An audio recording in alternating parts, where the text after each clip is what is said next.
In the book, I constantly hurt my husband who loved me deeply in order to be with my first love, but was betrayed by my friends and first love. After awakening my memories, I immediately distanced myself from them and turned around to embrace my husband. After being hit on the head by a book that fell from the sky, a new set of memories appeared in my mind. Because of these memories, my obsession with my first love completely vanished. When I woke up, I was still a bit dazed, thinking I was cramped in a dark, damp basement, waking up every day worrying about how to make money, or else I'd be homeless the next day. I looked around the room. It was luxuriously decorated, with everything arranged according to my preferences. The extra memories were so vivid, as if heaven was deliberately reminding me, if I remained stubborn and unrepentant, I would end up in a miserable situation in the future. I pulled back the curtains and saw a large field of roses. My husband Adrian had hired professional gardeners to plant them. The entire villa's decor, down to every flower in the garden, was designed based on my preferences, but in the past I saw it as a beautiful cage. I opened my phone and unsurprisingly, there were many messages from my best friend Rachel. We had originally planned to go out 3 days ago, but I was knocked unconscious by the falling book right before leaving,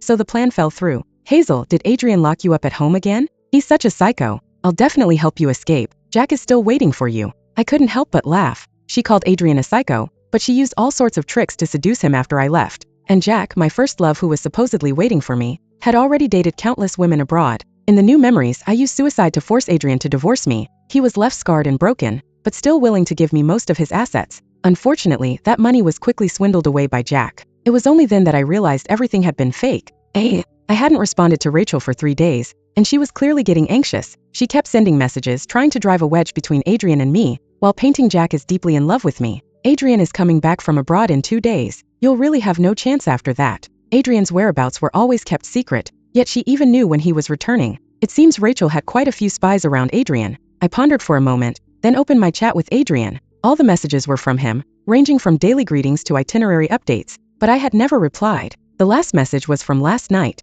Adrian said his flight had been rescheduled and he would be back today. In the past, I would have gotten a headache seeing this message, but at this moment, I suddenly felt an overwhelming longing for my husband. Okay, I'll wait for you to come back. Be careful on the way. Just after I sent the message, there was a sudden commotion downstairs. A car had stopped at the entrance of the estate. A 5-year-old boy got out of the car, wearing a kindergarten backpack and holding something in his hand. As he walked into the estate, everyone he passed stopped to greet him, because he was Adrian's and my child. The child who looked 80% like Adrian, so I had never liked him. I once overheard our son talking to Adrian. The 5-year-old was innocent yet sensitive, asking Adrian if he wasn't behaving well enough. Why doesn't mommy like me? Is it because I'm not obedient? Adrian held him on his lap, gently stroking his face. Maybe. It's because you look too much like daddy. When I went downstairs, our son had just walked in. Seeing me, his eyes lit up, but he only inched cautiously towards me. Mommy! His gaze kept scanning me until it suddenly fell on the bruise on my forehead from being hit. His eyes widened and he rushed over without hesitation. Mommy, what happened to your head?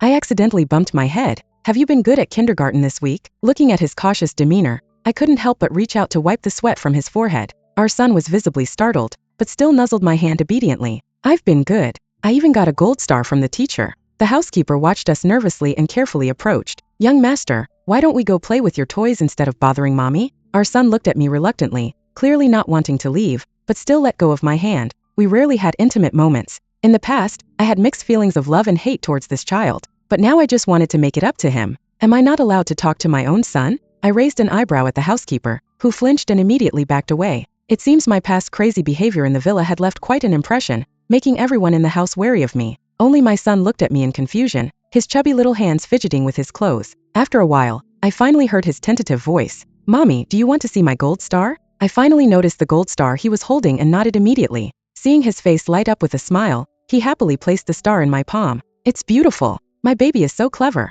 Everyone looked at me in shock. My son was so excited he couldn't speak. For the whole day my son played nearby, not too close but not too far, glancing at me from time to time. Finally, I couldn't resist patting my lap. Do you want to sit on mommy's lap and play? My son stood up, looked at his toy thoughtfully for a while, then smiled brightly and ran over to me happily. He sat in my lap very obediently, looking up at my expression every so often while playing. Mommy, do you want to play with the toys? Or read a storybook? Behind the well-behaved child was a long-term lack of maternal love. He was always cautious, afraid of angering me. My heart melted at the sight. I pulled my son close and hugged him tightly. It's okay, sweetie. From now on, mommy will do whatever you want to do with you. I played with my son all day. By evening, I was unusually tired as soon as my head hit the pillow. In the middle of the night, I suddenly felt cold next to me. I tried to pull the blanket, but my hand was restrained by something. A body pressed down on me so heavy I could barely breathe. I could only groggily open my eyes in my sleepy state. As soon as I opened my eyes, I met a pair of almond-shaped eyes, instantly captivated. Adrian was undeniably handsome.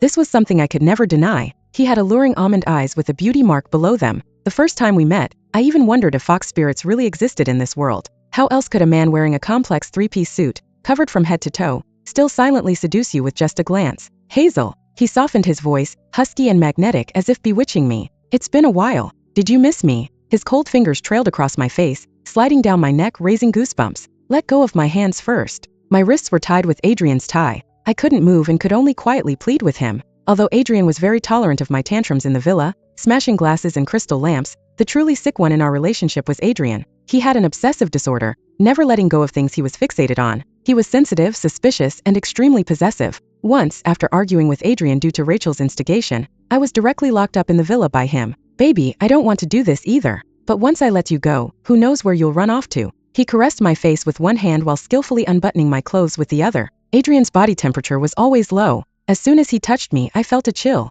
I really won't run away. It's uncomfortable being tied up like this. Adrian ignored my words. Only after we were done did he finally release me. I was exhausted and could only lie panting in bed. He gently massaged my hands. I managed to open my eyes and saw Adrian kneeling by the bed, intently focused on my hands, his movements becoming increasingly gentle. What do you want to say to me? Adrian met my gaze, his eyes filled with complex emotions. You suddenly messaged me. What did you want to discuss? Letting you leave? I've said before that I won't agree. For once I argued with Adrian. Using my last bit of strength, I sat up and threw myself into his arms. Adrian was clearly stunned, his body stiffening. He just tightly wrapped his arms around me. I was too tired to talk to Adrian and fell fast asleep. When I woke up the next morning, I heard soft voices outside the door. Is Mommy still not awake? She said she'd have breakfast with me today. Mommy is very tired and needs to rest. My son fell silent. Through the door crack, I saw him sit down on the floor. Then I'll wait here for Mommy. This way she'll see me when she wakes up. Genetics truly are a mysterious thing. Not only did my son look similar to Adrian, sometimes his stubbornness was exactly the same.